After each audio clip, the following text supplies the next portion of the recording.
नमस्कार। आज हम कक्षा 8 विज्ञान विषय के प्रथम अध्याय फसल उत्पादन एवं प्रबंधन के विषय में जानेंगे। इस पर चर्चा करने से पूर्व जब फसल का नाम आता है तो हमारे सामने खेतों का दृश्य आ जाता है। हम खेत के विषय में सोचने लगते हैं। फसल का उत्पादन की जो सारी प्रक्रिया है वो काफ़ी लंबी प्रक्रिया है।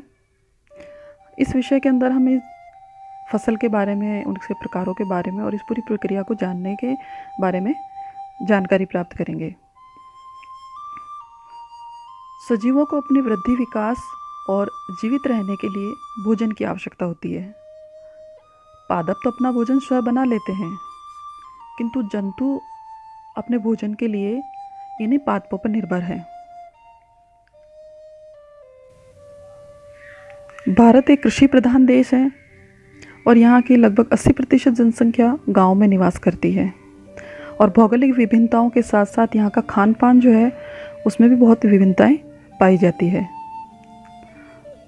यहाँ मौसम भी विभिन्न प्रकार के हैं। उसी आधार पर जो है वो तरह तरह की फसलें उगाई जाती है, जिनका एक निश्चित समय अवधि होती है। फसलों का नियमित उत्पादन, उचित प्रबंधन, सुरक्षा एवं सुनियोजित वितरण अति आवश्यक है। ये प्रक्रिया जो हमें इतनी आसान लगती है, वास्तविक रूप में यह एक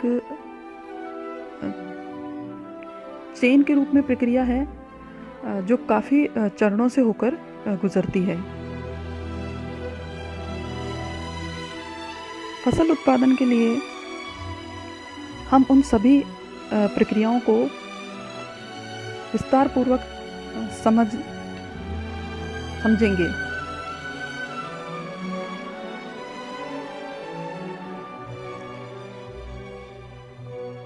खेतों में मिट्टी को तैयार करने से लेकर फसल तैयार होना, फसल को काटना और घर तक उसका आना, ये सारी प्रक्रिया जो होती है वो नियमित रूप से करनी पड़ती है।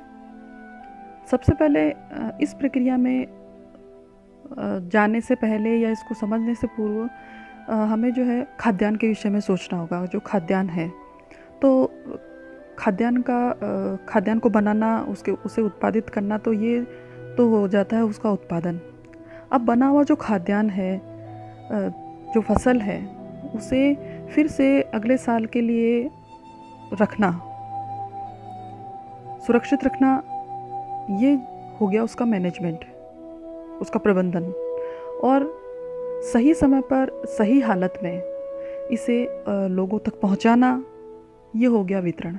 तो आज इस अध्याय के अंदर हम इन तीनों ही बातों को समझने का प्रयास करेंगे कि किस प्रकार से जो है वो ये पूरी फसल उत्पादन की प्रक्रिया और इसके प्रबंधन की प्रक्रिया चलती है। पूर्व में मनुष्य जो था वो स्थायी रूप से नहीं रहता था। धीरे धीरे कृषि का जो है प्रचलन हुआ। हालांकि कृषि जो है वो काफ़ी समय से होती आई है। कृषि के लिए स्थायी रूप से व्यक्ति को रहना आवश्यक है और इस प्रकार से कृषि के आधार पर लोग जो है लोगों के अंदर स्थायी रूप से रहना प्रारंभ हुआ। अब कृषि में जो है हमारा जो टॉपिक है वो है फसल उत्पादन। फसल जो है, सबसे पहले हमें ये जानना आवश्यक है कि फसल किसे कहते हैं या किन शब्दों में हम जो है फसल को बता सकते हैं। तो सर्वप्रथम फसल जो है, आपने देखा होगा खेत जो है बहुत बड़े बड़े होते हैं, काफ़ी एरिया कवर करते हैं। तो काफ़ी बड़े एरिया के ऊपर आप देखते होंगे कि भाई एक ही प्रकार की गेहूँ बो रखे हैं या मक्का बो रखा है, चना है, ज्वार है या विभिन्न प्रकार की सब्जियां हैं। तो बहुत बड़े भूभाग के ऊपर जब एक ही प्रकार के बहुत सारे पौधे लगाते हैं तो वो कहलाती है हमारी फसल। अभी आपको मैंने उदाहरण बताया, गेहूँ, मक्का, चना और भी विभिन्न प्रकार की फसलें उगाई जाती है। तो एक बहुत बड़े भूभाग के ऊपर एक ही प्रकार के पादप फसल कहलाएंगे। अब है कि भारत में विभिन्न प्रकार के मौसम पाए जाते हैं, तो उस आधार पे अलग अलग मौसम के अंदर अलग अलग प्रकार की फसल बोई जाती है, क्योंकि उस समय में वो फसल का उत्पादन बहुत अच्छा होता है और वो जो वातावरण होता है वो उनके लिए उत्पादन के लिए बहुत ही सहायक होता है। तो इस आधार पे फसलों को 3 भागों में बांटा गया: रबी की फसल, जायद की फसल और खरीफ की फसल। रबी की जो फसल है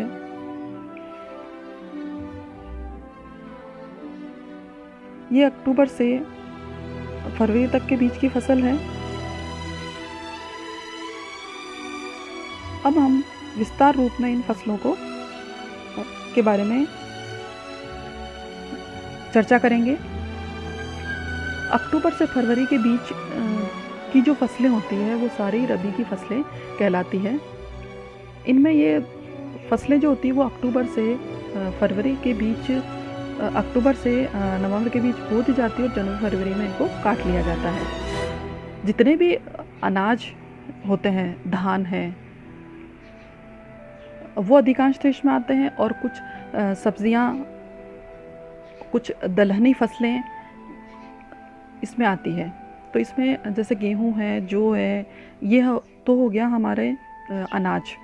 उस फिर जैसे मटर, ये हो गई हमारी सब्जी। सरसों है, ये दलहनी फसल हो गई। जो तिलहनी फसल हो गई, इसमें से जो है वो सरसों को जो है ना वो सब्जियों के रूप में भी इस्तेमाल किया जाता है और इसका तेल भी निकाला जाता है।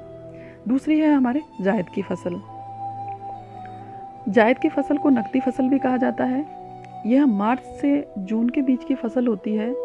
मार्च अप्रैल में इनको बोया जाता है और मई जून में इनको काट लिया जाता है।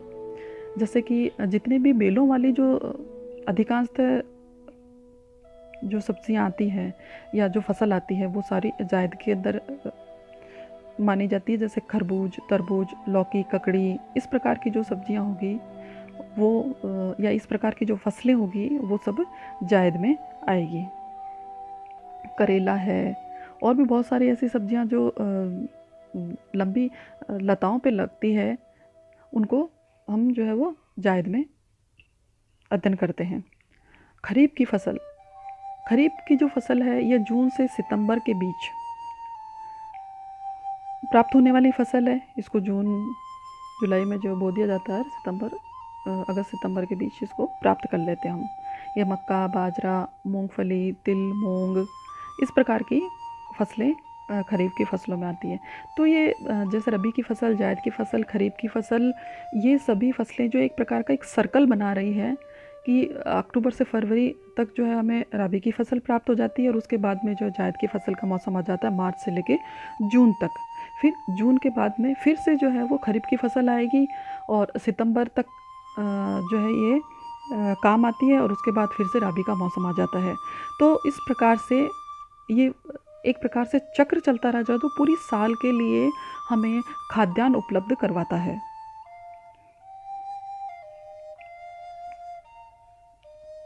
यहाँ इस चित्र में सभी प्रकार की फसलें, खरीफ की फसल, रबी की फसल और जायद की फसल, विभिन्न प्रकार की फसलों के चित्र हम देख सकते हैं। यहाँ पे देखिए मक्का, सरसों, चना, सभी चीज़ें दी हुई है, लहसुन वगैरह, जो ज्वार, ककड़ी। तो ये सारी जो है वो तीनों ही प्रकार की सब्जियों के यहाँ उदाहरण हम देख सकते हैं। अब जो ये फसल उत्पादन होता है, तो हमने शुरुआत में बात की थी कि जो फसल उत्पादन है वो एक प्रक्रिया है एक प्रकार की। तो ये प्रक्रिया है क्या? हम फसल उत्पादन प्रक्रिया किसे कहेंगे? तो फसल उत्पादन प्रक्रिया जो है वो किसान जब खेत के अंदर किसी फसल को बोने की तैयारी करता है, तो उस तैयारी से लेकर तैयार फसल को मार्केट में, मंडी में बेचने तक की जो पूरी प्रक्रिया है वही हमारी फसल उत्पादन प्रक्रिया कहलाती है। अब फसल उत्पादन प्रक्रिया को सुचारू रूप से करने के लिए कुछ चरण अपनाए जाते हैं, कुछ पद्धति अपनाई जाती है जिसे हम कृषि पद्धति या खेती के चरण कहते हैं। फसल उत्पादन के लिए अब एक किसान जो है वो फसल उगाने के लिए जितने भी कार्य करता है, मिट्टी को तैयार करना, बीज को बोना, खाद देना, सिंचाई करना, उस फसल की सुरक्षा करना, फिर उस फसल को काटना, उसे सुखाना, उसका भंडारण करना, ये जो सभी प्रक्रिया है, जितने भी क्रियाकलाप किए जाते हैं, वो सारी प्रक्रिया जो है वो कहलाती है कार्य पद्धति। कृषि पद्धति कहलाएगी, या हम इसे कहेंगे खेती के चरण। फसल उत्पादन के मुख्य रूप से 7 चरण है। पहला है मिट्टी तैयार करना या जुताई। मिट्टी को तैयार सर्वप्रथम फसल उत्पादन के लिए किसान के द्वारा मिट्टी को तैयार किया जाता है, जो कि हल की सहायता से या कल्टीवेटर की सहायता से पूरी मिट्टी को उलट पलट किया जाता है। इस प्रकार से मिट्टी तैयार की जाती है। दूसरा है बुआई, बीज बोना। स्वस्थ बीजों का चयन करके और फिर खेतों में बीज बोए जाते हैं। इनका भी अपना एक सिस्टमेटिक तरीका होता है जिस आधार पर बीजों को बोया जाता है, कितना जो है वो उन्हें दूरी रखनी है, कितना क्या करना, इन सभी की जानकारी करके और फिर बुआई की जाती है। खाद और उर्वरक, फसल अच्छी हो इसके लिए उसमें खाद और उर्वरक जो है वो मिलाए जाते हैं। उसके बाद फसल में सिंचाई, क्योंकि जल नहीं होगा तो फसल बीजों का अंकुरण है, जर्मिनेशन है उनका, वो किस प्रकार से होगा। तो इसके लिए सिंचाई जो है वो फसल उत्पादन की एक महत्वपूर्ण प्रक्रिया है। फिर है फसल की सुरक्षा।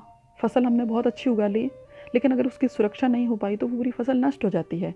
तो इसकी सुरक्षा के लिए कई प्रकार के किसान के द्वारा इंतजाम किए जाते हैं, बहुत सारी सावधानियां बरती जाती है। अगला है फसल काटना। जब फसल पक जाती है, तैयार हो जाती है, तो तैयार फसल को काटने की प्रक्रिया की जाती है। अगला है अनाज का भंडारण। फसल तैयार हो गई, उसको काट ली, उसके बाद उसको सुरक्षित रखना। उसे सुरक्षित रखना, मेहनत का फल तभी होगा जब उस अनाज को सुरक्षित रखा जाएगा, ताकि वो आगे उस वर्तमान समय के लिए और पूरे साल भर के लिए फिर से जो है संरक्षित रखा जा सके। तो उसे सुरक्षित रखना बहुत ज़रूरी है। तो अनाज का भंडारण जो है वो बड़ी सुरक्षा से किया जाता है, ताकि फसल जो है वो अच्छी रहे और उसकी सुरक्षा की जा सके। आज हम इतना ही अध्ययन करेंगे।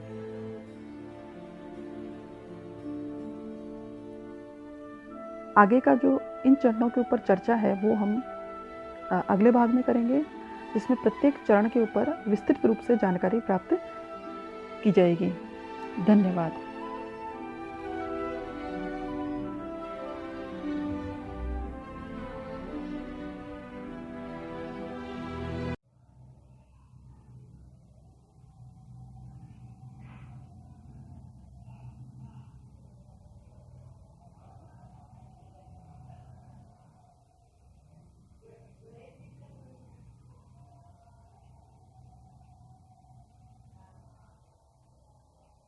नमस्कार।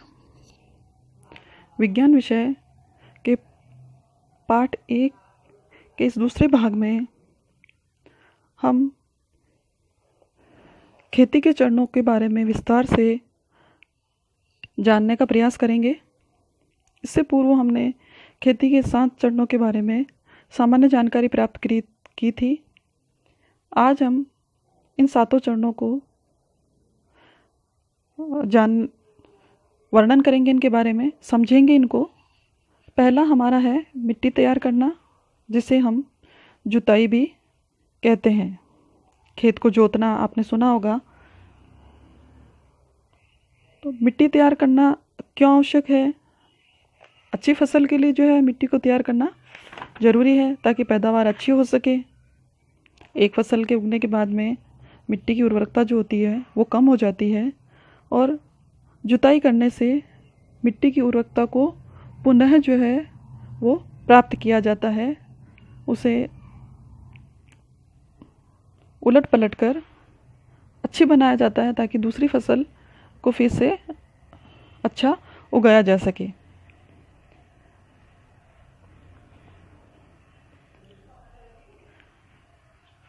पहले के समय में मिट्टी तैयार करने के लिए हल का उपयोग किया जाता था, आज भी कई जगहों पे करते हैं, लेकिन अधिकांशतः वर्तमान समय के अंदर मशीनों का उपयोग किया जाता है ताकि कम समय के अंदर ही अधिक से अधिक क्षेत्र को जोता जा सके। किसान के द्वारा हल चलाकर या किसी अन्य साधन से मिट्टी को ऊपर नीचे करना, उसको उलटना पलटना और पोली बनाना, ये जो प्रक्रिया है ये हमारी कहलाती है जुताई। जुताई करने से फसल की पैदावार अच्छी होगी। मिट्टी तैयार करने के लिए हल का इस्तेमाल करते हैं और या आज के ज़माने के अंदर, आज के वक्त में कल्टीवेटर का उपयोग किया जाता है। इस चित्र में हम देख सकते हैं कि एक किसान के द्वारा हल की सहायता से खेत को जोतने का कार्य किया जा रहा है। इस अगले चित्र में हम देख रहे हैं कि ट्रैक्टर के पीछे एक यंत्र लगा हुआ है। यह जो है वो कल्टीवेटर कहलाता है। इसकी सहायता से खेत को आसानी से कम समय के अंदर जोता जा सकता है, मिट्टी को तैयार किया जा सकता है।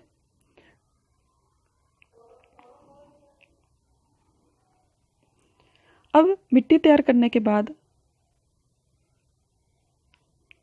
जो मिट्टी तैयार की जाती है, इसका लाभ क्या है, क्या फ़ायदा है इसका? तो मिट्टी तैयार करने से, उसमें हल चलाने से या कल्टीवेटर चलाने से मिट्टी जो होती है वो उलट पलट हो जाती है, नीचे की मिट्टी ऊपर आ जाती है। अब मिट्टी क्या हो जाती है, पोली हो जाती है। इससे मिट्टी पोली होने की वजह से ये सरंध्र हो जाती है, इसमें वायु का जो आवागमन होता है वो आसानी से होने लगता है। इससे बहुत सारे जो फ़ायदे हैं, पादपों को भी फ़ायदे हैं, इसमें रहने वाले जीवों को भी इसके जो है वो फ़ायदे हैं और इन सब चीज़ों से जो फसल होगी वो बहुत अच्छी होगी।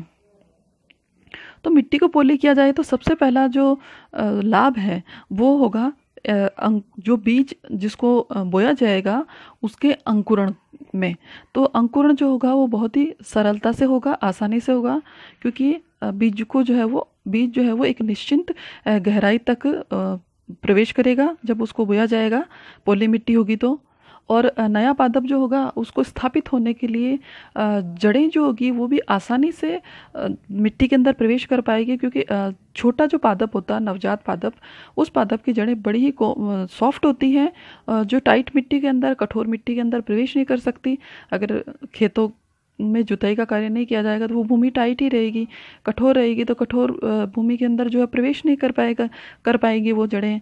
लेकिन अगर पोली होगी, वो पौधा थोड़ा सा बड़ा हो जाएगा तो वो अपनी जड़ों को अच्छी तरह जमा लेगा, उसके बाद में जो वो आराम से वृद्धि कर सकता है।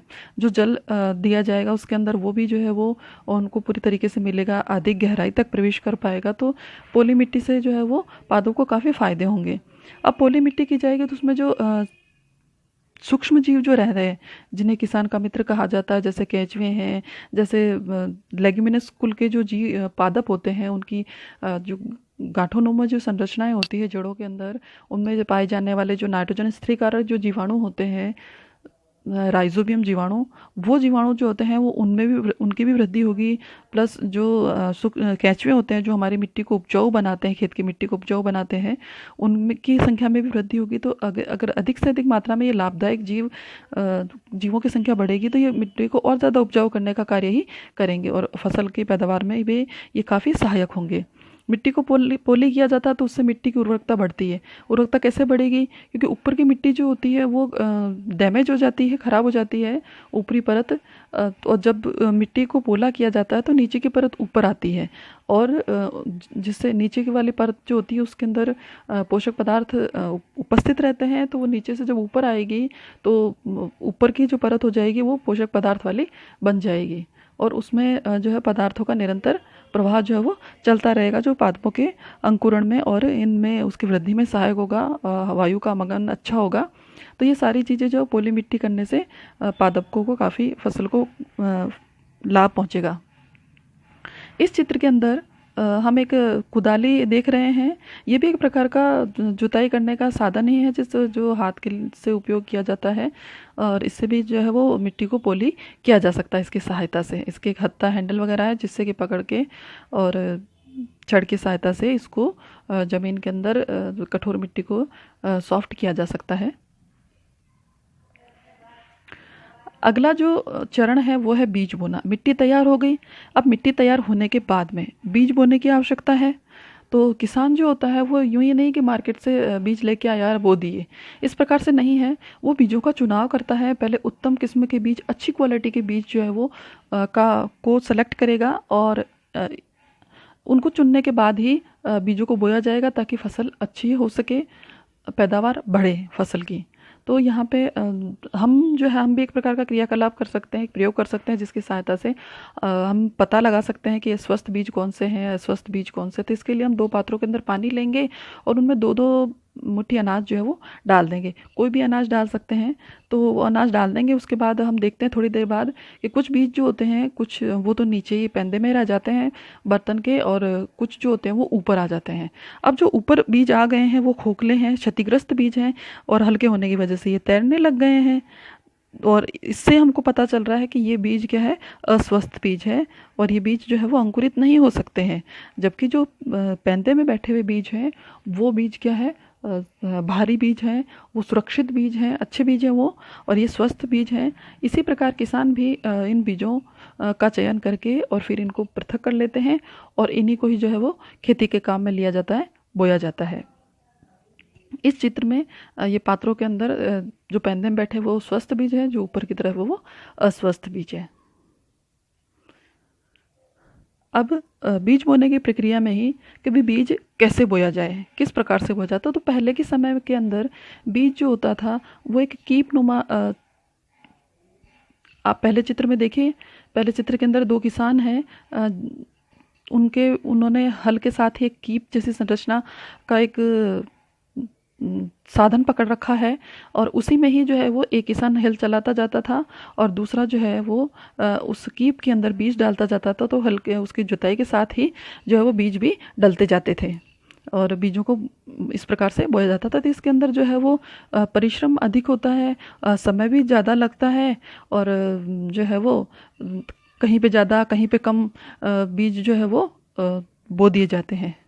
आज के समय में चित्र संख्या जो 2 है उसके अंदर एक उपकरण है जिसे सीड ड्रिल कहते हैं। इसकी सहायता से बीजों को बोया जाता है। इसमें जो एक मुख्य पाइप है उसके अंदर बीजों को डाल दिया जाता है, और वो ये विभिन्न प्रकार अलग अलग फिर आगे जाके वो पाइप जो है वो विभिन्न भागों में बढ़ जाता है, और निश्चिंत इससे सीड ड्रिल की सहायता से निश्चिंत दूरी और फिक्स मात्रा, निश्चिंत मात्रा के अंदर जो है वो बीज बोए जाते हैं, जिससे फसल जो होती है वो पर्याप्त अंतराल में जो है वो बोई जाती है, और पौधे जो होते हैं उनको वेंटिलेशन, जो हवा है, वायु जो है वो भी पूरी तरीके से मिलती है, और जल जो है वो वितरण जो भी वो भी अच्छा होता है इसके अंदर। तो निश्चित दूरी पर जो है बीज बोए जाते हैं इसकी सहायता से। तो आजकल जो है वो आज के ज़माने में समय में सीड ड्रिल का इस्तेमाल किया जाता है। अगला हमारा टॉपिक है खाद और उर्वरक देना। अब मिट्टी तैयार हो गई, बीज बो दिए, अब उसके बाद में अच्छी फसल हो, पैदावार बढ़े, इसके लिए खाद और उर्वरक देने पड़ेंगे। खाद और उर्वरक है क्या? खाद और उर्वरक जो होते हैं वो भूमि की, मिट्टी की पोषक लेवल जो होता है, उसका न्यूट्रिशन लेवल जो होता है उसको बढ़ाने के लिए, पोषक तत्वों को उसके स्तर को, मिट्टी के स्तर को बढ़ाने के लिए, और मिट्टी की जो उर्वरक क्षमता है उसको बढ़ाने के लिए मिट्टी के अंदर कुछ पदार्थ मिलाए जाते हैं, प्राकृतिक और कृत्रिम पदार्थ मिलाए जाते हैं, जो क्या कहलाते हैं, हमारे उर्वरक या खाद कहलाते हैं। यानी ऐसे पदार्थ जिनको मिलाने से मिट्टी के पोषक स्तर में और उसकी उर्वरकता में बढ़ोतरी होती है, वृद्धि होती है, उन पदार्थों को हम खाद या उर्वरक कहते हैं। खाद और उर्वरक में क्या अंतर है, या इन दोनों से फसल को क्या लाभ होगा, या ये कितने महत्वपूर्ण है फसल के अंदर, इसके लिए हम इनके क्वालिटीज़ को जानते हैं कि भाई इनमें क्या गुण हैं। तो खाद जो होती है, जैसे मैन्योर है, जो खाद है वो एक प्रकार का प्राकृतिक पदार्थ है और इसको खेतों में तैयार किया जाएगा। इसको जो है वो गोबर और जो पादपों की पत्तियां वगैरह है, टहनियाँ हैं, इन सबको साथ में रख दिया जाता है और जब इनका धीरे धीरे अपने आप विघटन होता है तो उससे खाद की तैयार हो जाती है। तो गोबर और पौधों के अवशेषों के विघटन से जो है वो खाद बनेगी और प्राकृतिक रूप से अपने आप ही ये इसका निर्माण होता है। खाद जो है वो खेतों में बनाई जाती है, खेतों में ही तैयार होती है। और खाद के अंदर क्योंकि जब पौधों की पेड़ पौधों का अपशिष्ट पदार्थ है तो इसके अंदर ह्यूमस की मात्रा जो होती है वो अधिक होती है, बहुत ज़्यादा होती है ह्यूमस की मात्रा, जो कि पादपों के लिए बहुत ही उपयोगी है। और ये मिट्टी जो होती है वो भी ह्यूमस की वजह से काफ़ी उपजाऊ हो जाती है, तो मिट्टी की उर्वरक क्षमता भी बढ़ती है इससे। खाद में पादप को पोषण देने वाले जो पदार्थ होते हैं जिनको एनकेपी फर्टिलाइजर्स बोलते हैं, एनकेपी बोलते हैं। तो एनकेपी मतलब सोडियम, पोटेशियम और फॉस्फोरस, इसकी मात्रा कम होती है खाद के अंदर। उदाहरण के लिए जैसे खाद कौन कौन सी है, जैसे गोबर की खाद और वर्मी कंपोस्ट। गोबर की खाद तो गोबर से तैयार की जाती है, वो नाम आ रहा है एक दूसरा हमारे पास, वर्मी कंपोस्ट। वर्मी का वर्म्स जो होते हैं उनका मतलब होता है कृमि। कृमि मतलब कि बेलनाकार सूक्ष्म जीव जो होते हैं उन्हें कृमि कहा जाता है, इंग्लिश में उनको वर्म्स बोलते हैं। और ये उनसे बनाई हुई जो खाद होती है, उनकी सहायता से जो खाद बनाई जाती है वो खाद वर्मी कंपोस्ट कहलाती है। तो आपने केंचुओं का नाम सुना होगा जिनको किसान के मित्र कहा जाता है। तो ये जो केंचुए होते हैं यही मिट्टी के अंदर वर्मी कंपोस्ट का निर्माण करते हैं। तो वो केंचुओं के द्वारा जो बनी हुई खाद होती है वो वर्मी कंपोस्ट कहलाती है। दूसरा है उर्वरक। उर्वरक जो होते हैं वो एक प्रकार के कृत्रिम पदार्थ है, लवण है ये एक प्रकार के। क्यों कृत्रिम क्यों कहा गया? क्योंकि इनको फैक्ट्रियों में तैयार किया जाता है, मानव निर्मित चीज़ें हैं ये, रसायनों की सहायता से बनते हैं। इनके अंदर ह्यूमस नहीं होता। क्यों? क्योंकि पादपों के अपशिष्ट पदार्थ इसके अंदर, पादपों और जीवों के अपशिष्ट पदार्थ नहीं होने के कारण इनमें ह्यूमस की मात्रा नहीं होती है। और उर्वरक जो होते हैं, उर्वरकों में पादप पोषक पदार्थ जो होते हैं, क्योंकि मैं अभी अपन ने पढ़ा है कि ये लवण है, ये रासायनों से बनते हैं, तो रासायनिक पदार्थ होते हैं पादप पोषक। तो इनके अंदर सोडियम, पोटेशियम और फास्फोरस यानी एनकेपी प्रचुर मात्रा में उपलब्ध होते हैं। और जैसे कि कौन कौन से हो सकते हैं उर्वरक के रूप में, जैसे urea, ammonium sulphate, super phosphate और पोटाश, और अन्य और भी बहुत सारे जो है वो उर्वरक होते हैं। तो कुछ चीज़ें जो होती, अधिकांश चीज़ें जो खाद में पाई जाती है, लेकिन कुछ चीज़ें जो है वो उर्वरक में भी पाई जाती है। तो इसका मतलब ये हुआ कि फसल के अच्छे उत्पादन के लिए हमें खाद और उर्वरक दोनों ही, एक किसान को अच्छी पैदावार के लिए दोनों ही उपयोग में करने पड़ते हैं, जिससे कि फसल की पैदावार अच्छी हो सके। तो किसान के द्वारा खाद और उर्वरक दोनों का ही उपयोग किया जाता है, लेकिन खाद का ज़्यादा से ज़्यादा उपयोग किया जाता है और उर्वरक का इस्तेमाल थोड़ा उपयोग कम किया जाता है। क्योंकि अधिकांश अगर ज़्यादा उर्वरकों का इस्तेमाल किया जाएगा तो भूमि जो होगी वो उसकी उर्वरक क्षमता जो होती है वो धीरे धीरे कम होती होती नष्ट हो जाती है। इसलिए उर्वरक का जो इस्तेमाल होता है, उपयोग जो होता है वो कम से कम करना चाहिए और ज़्यादा से ज़्यादा जो है वो प्राकृतिक खाद का ही उपयोग करना चाहिए, जिससे कि मिट्टी की उर्वरक क्षमता बनी रहेगी। अब यहाँ जैविक खाद के लाभ। जैविक खाद कौन सी? जैविक खाद जो है वो हमारी प्राकृतिक खाद जो है उसी को ही कहा गया है, यानी जीवों के द्वारा बनाई गई खाद, जैसे कि गोबर की खाद, वर्मी कंपोस्ट, ये जैविक खादें हैं। तो इनका क्या लाभ है कि अगर हम जैविक खाद देते हैं तो उसका फ़ायदा क्या होता है, क्या प्रॉफिट है उसका? तो ये क्या करती है कि मिट्टी के पुनर्गठन में सहायक, मिट्टी के पुनर्गठन यानी मिट्टी जो होती है, मिट्टी का एक अपना संगठन होता है जिसके अंदर हर चीज़ की मात्रा जो होती है वो बराबर होती है, तभी वो अच्छी मिट्टी कहलाती है। तो उस मिट्टी के संगठन को पुनः बनाने में, यानी उसमें जितने पोषक तत्व होने चाहिए, जितने जिन चीज़ों की मात्रा होनी चाहिए, उनकी मात्रा को बराबर करके उसे अच्छी, उसके पुनर्गठन में, उसके निर्माण में मदद करती है ये जैविक खाद। दूसरा है कि जो लाभदायक जीवाणु होते हैं, सूक्ष्म जीव जो पाए जाते हैं, उनको भी बढ़ाती है, क्योंकि केमिकल्स ज़्यादा होंगे तो वो जीव क्या होंगे, उनके प्रभाव से नष्ट हो जाएंगे। लेकिन जैविक खाद होगी तो उसके अंदर वो सूक्ष्म जीव जो है वो वृद्धि करेंगे। तीसरा है जड़ों की श्वसन प्रक्रिया में सहायक। जो नवजात पादप होंगे, छोटे पादप होंगे, उनमें क्या होगा कि उनकी जड़ें जो होती है अब कोमल होती है, और अगर उनके अंदर अधिक मात्रा में फर्टिलाइजर्स डाल दिए जाएंगे, उर्वरक डाल दिए जाएंगे, तो वो केमिकल्स की वजह से डैमेज हो जाएगी, नष्ट होने लग जाएगी। जबकि खाद जो होगी उसमें जो ह्यूमस होगा तो वो क्या करेगा, उनको पोषण का कार्य करेंगे। तो इस प्रकार से जो है, और उनमें जो है मिट्टी के अंदर उस ये जो जैविक खाद जो होगी वो उसकी श्वसन प्रक्रिया के अंदर भी सहायक होगी। जड़ें जो होगी वो आराम से जो है वो श्वसन कर पाएगी। मिट्टी की जल धारण क्षमता को बढ़ाने में सहायक। जल धारण क्षमता यानी मिट्टी अपने अंदर कितने समय तक जल को होल्ड करके यानी रख सकती है। तो जो मिट्टी के अपने अंदर जल को धारण करने की जो क्षमता होती है वो जल धारण क्षमता कहलाती है। तो जो ये जैविक खाद होगी वो जल धारण क्षमता को, उसकी holding capacity, water holding capacity जो होगी उसको बढ़ाने का कार्य भी करती है, ताकि जितनी अधिक मात्रा में मिट्टी के अंदर पानी ठहरा रहेगा उसके नीचे वाली परतों में नहीं जाएगा, तो पादप जो है वो अधिक से अधिक मात्रा में जल का अवशोषण कर पाएंगे और अच्छी वृद्धि कर पाएंगे। तो जल धारण क्षमता में भी जैविक खाद लाभदायक है। अगला हमारा स्टेप है सिंचाई करना। अब खाद और उर्वरक दे दिए, उसके बाद में पादप को पानी भी तो चाहिए। तो पानी देना,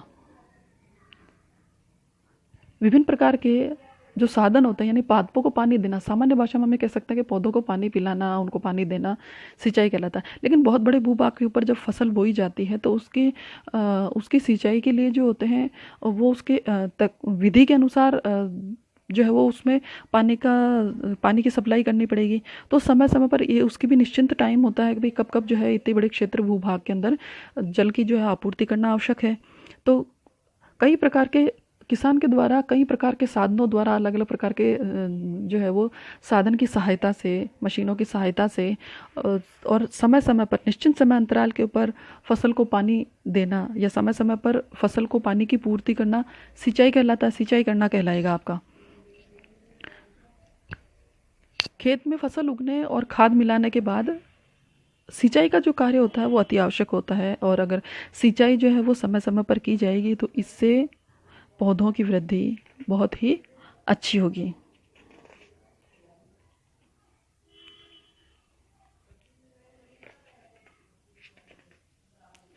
जिस प्रकार हमें भोजन की आवश्यकता होती है उसी प्रकार जो पौधे होते हैं, इन पौधों को भी वृद्धि और फलित होने के लिए किसकी आवश्यकता होती है? जल की आवश्यकता होती है। और इसी कारण जो है वो सिंचाई जो पद है, जो खेती का चरण है, वो बहुत ही महत्व रखता है। आपने देखा होगा कि अगर किसी पौधे को 2-3 दिन पानी नहीं पिलाते हैं, पानी नहीं डाला जाता उसके अंदर, तो वो मुरझा जाता है। और अगर उसको नियमित रूप से आप पानी देते रहते हैं तो वो कितना खिला खिला सा रहता है, एकदम हरा भरा सा रहता है वो। तो इस प्रकार से इस जो जल की आपूर्ति है, जो सिंचाई का कार्य है, वो बहुत ही महत्वपूर्ण है। अब सिंचाई से फसल को क्या लाभ होगा? सिंचाई जो है करने से सबसे पहले तो बीजों का अंकुरण, बीज आसानी से अंकुरित होगा। दूसरा है वाष्पोत्सर्जन क्रिया हेतु पत्तियों को जल की आपूर्ति में सहायक है। किस प्रकार? वाष्पोत्सर्जन एक शब्द आया है। वाष्पोत्सर्जन का मतलब हुआ कि पादपों की पत्तियों से जल की जो वाष्प के रूप में हानि होती है, वाष्प बन के उड़ जाता है, ये क्रिया वाष्पोत्सर्जन कहलाती है। इसकी वजह से क्या होता है कि पौधे के अंदर पानी की हानि होती है। अब जो पौधे की हानि हुई है उसकी पूर्ति भी तो करनी पड़ेगी, नहीं तो पौधा क्या हो जाएगा? मुरझा जाएगा और धीरे धीरे नष्ट हो जाएगा। अगर आप उसमें पानी नहीं डालेंगे तो वाष्पोत्सर्जन की क्रिया होती जा रही है और उसके बाद में वो पौधा जो होगा वो क्या हो जाएगा? सूख जाएगा और नष्ट हो जाएगा। लेकिन अगर हम नियमित रूप से उसमें जल की पूर्ति करते रहेंगे तो इससे पौधा जो है वो वृद्धि आसानी से करेगा। अगर वाष्पोत्सर्जन की जो क्रिया होगी तो उसके लिए जल की पूर्ति होती रहेगी। विभिन्न प्रकार के पोषकों को पौधे के विभिन्न भागों तक जड़ों की सहायता से जल के साथ साथ विभिन्न प्रकार के पोषक पदार्थ जो होते हैं वो पादपों के विभिन्न भागों तक पहुंचाए जाते हैं। तो जल की सहायता से उसमें घुल के जाते हैं। अगर जल ही नहीं दिया गया है तो पोषक पदार्थ कैसे मिलेंगे पादप को? तो पोषक पदार्थों को पौधे के विभिन्न भागों तक पहुंचाने में भी जो है वो सिंचाई सहायक है। और पौधे की वृद्धि और विकास, हम भी जब भोजन करते हैं तभी हम वृद्धि करते हैं, हमारे अंदर ऊर्जा आती है। इसी प्रकार पौधे जो हैं उनको भी खाद पानी ये सब दिया जाएगा तभी वो वृद्धि करेंगे, नहीं तो वो नष्ट हो जाएंगे। अब है सिंचाई के विभिन्न स्रोत, यानी कौन कौन से साधन ऐसे हैं जहाँ से सिंचाई की जाती है। तो इस चित्र में देखिए आप, सिंचाई के विभिन्न साधन बताए गए हैं। हैंडपंप, नदी, कुआं, तालाब, नहरें, बहुत सारे ऐसे साधन हैं जिनसे कि सिंचाई की जाती है। सिंचाई के साधन और इनकी विधियाँ। अब सिंचाई जो है विभिन्न प्रकार के साधनों से की जाती है, और पानी पौधों के अंदर समय समय पर पानी की पूर्ति करने किन किन तकनीकों से जो है वो पानी पहुंचाया जाता है, क्योंकि इतना बड़ा भूभाग होता है वहाँ पर व्यक्ति जो है वो खुद तो पानी दे नहीं सकता। तो इतने बड़े एरिया के अंदर पानी पहुंचाने के लिए किसान के द्वारा कौन कौन सी तकनीकें इस्तेमाल की जाती है, कौन कौन से साधन काम में लिए जाते हैं, इसके बारे में भी हम समझेंगे। यहाँ पर किसान द्वारा विभिन्न साधनों का उपयोग कर सिंचाई की जाती है। देखिए कि विभिन्न प्रकार के साधनों का उपयोग करके साधन अभी हमने देखे कि वो तो माध्यम थे जहाँ से जल जो है वो दिया जा सकता है। इसके अलावा बहुत सारे ऐसे साधन हैं। अब इन साधनों के अंदर जैसे पहले कौन कौन से साधनों का उपयोग किया जाता था, अब कौन से साधनों का उपयोग किया जाता है, तो समय के साथ साथ इन चीज़ों में भी परिवर्तन हुआ है। तो पारंपरिक साधन और आधुनिक साधन दोनों प्रकार के साधनों का उपयोग किया जाता है आज भी, लेकिन वर्तमान समय के अंदर आज जो है वो आधुनिक जो साधन होते हैं वो अधिक प्रचलन में है, उनका अधिक उपयोग किया जाता है ताकि कम समय में अधिक क्षेत्र के अंदर सिंचाई की जा सके और फसल को जो है वो अच्छा प्राप्त किया जा सके।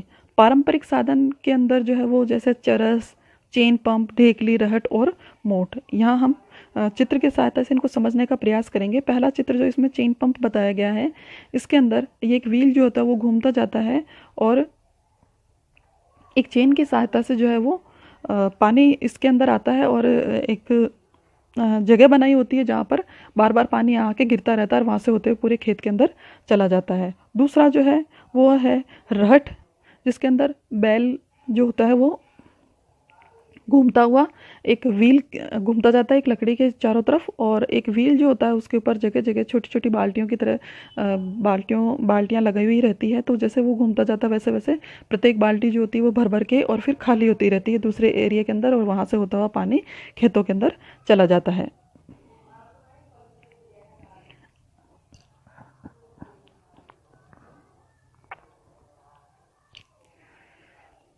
तीसरे चित्र के अंदर मोट, यहाँ पर एक व्हील की सहायता से जो है वो जैसे कुएं में बाल्टी डाल के और पानी खींचा जाता है उसी प्रकार से हो रहा है, और किसान जो है वो कुएं में पानी डाल के बाल्टी डाल के और पानी निकाल रहा है, उसके बाद उसको बाहर खुद जो है वो उंडेल रहा है और फिर जो है वो खेतों के अंदर वो एक रास्ते के माध्यम से जा रहा है।